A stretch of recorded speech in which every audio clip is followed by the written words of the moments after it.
Parte semana 2 com Jesus.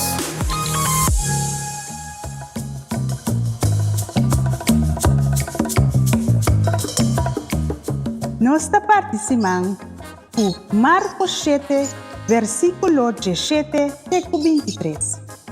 Depois que Jesus alaga a multitud e 30 cas, su discípulo não abim puntreta kiko e comparação com ela hasi tanifica. Ela contesta, assim daqui que compreendimento, você também tem, você não está compreender com nada com 30. De culpa de gente, não por hasi impuro, para sombra lo que 30 não está bem dentro do seu coração, mas dentro da barriga e depois está salivar.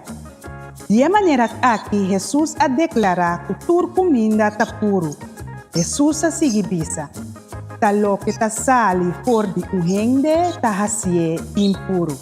Ta for di padeng, for di coração de gente ta sali pensamento malo, imoralidade, ladronícia, matamento, quebramento de fidelidade de matrimônio, avarícia, malícia, engano, vida parotim, envidia, papia ribahende, orgulho e falta de sabedoria. Tur e cos malo nang aqui ta sali for di padeng di uhende nang tahasye impuro.